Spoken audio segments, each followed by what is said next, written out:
ಹಗ್ಗ ಬೇಕಾ? ಹಗ್ಗ ಹಗ್ಗ ಬೇಕಾ? ಹಗ್ಗ ಬೇಕಾ? ಹಗ್ಗ ಹಗ್ಗ ಬೇಕಾ? ಇಂದು ಪೇಟೆಯಲ್ಲಿ ಹಗ್ಗಗಳೇ ಮಾರುತ್ತಿಲ್ಲ. ಈಗ ಏನು ಮಾಡುವುದು? ಇನ್ನು ವಿಳಂಬ ಮಾಡಿದರೆ ಚಂದಯ್ಯನ ದಾಸೋಹಕ್ಕೆ ವಿಳಂಬವಾಗಬಹುದು. ಈಗ ಏನು ಮಾಡುವುದು? ಶರಣಾರ್ಥಿ. ಅಯ್ಯ ಬಸವಣ್ಣ, ನುಲಿಯ ಚಂದಯ್ಯ, ಶರಣರ ಕಾಯಕದಿಂದ ತಂದ ಹಗ್ಗಗಳನ್ನು ತಂದಿದ್ದೇನೆ. ಆದರೆ ಹಗ್ಗಗಳು ಮಾರಾಟವಾಗಲೇ ಇಲ್ಲವಲ್ಲ.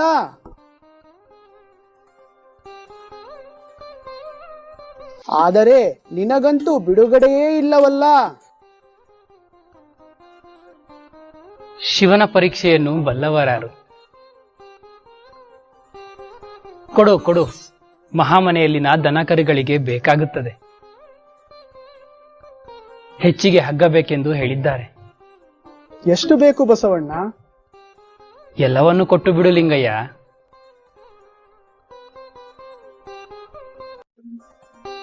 ಆದರೆ ಇಂದು ಪೇಟೆಯಿಂದ ಹಗ್ಗಗಳನ್ನು ತಗೊಂಡು ಬರುವ ಪ್ರಮೇಯವೇ ಇಲ್ಲವಲ್ಲ. ತಗೋ ಬಸವಣ್ಣ.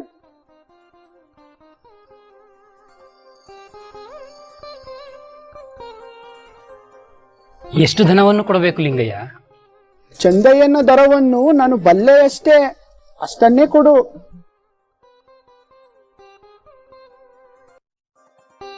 ಈಗ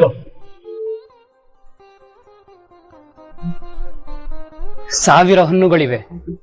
ಇದರಿಂದ ಚಂದಯ್ಯ ಅವರ ದಾಸೋಹಕ್ಕೆ ಅನುಕೂಲವಾಗುತ್ತದೆ. ಆಯ್ತು, ನಿನ್ನಿಷ್ಟ.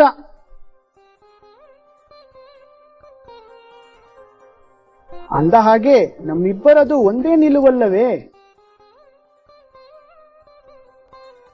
ಎಂತಹ ಪುಣ್ಯಾತ್ಮನಪ್ಪ ನೀನು, ಯುಗ ಯುಗದ ಪುಣ್ಯದ ಫಲ ನೀನು. ಅಂತ್ಯ ಪುಣ್ಯ ಕಲ್ಪಿಸಿದ ಮಹಾನುಭಾವ ನೀನೇ ಅಲ್ಲವೇ ಲಿಂಗಯ್ಯ?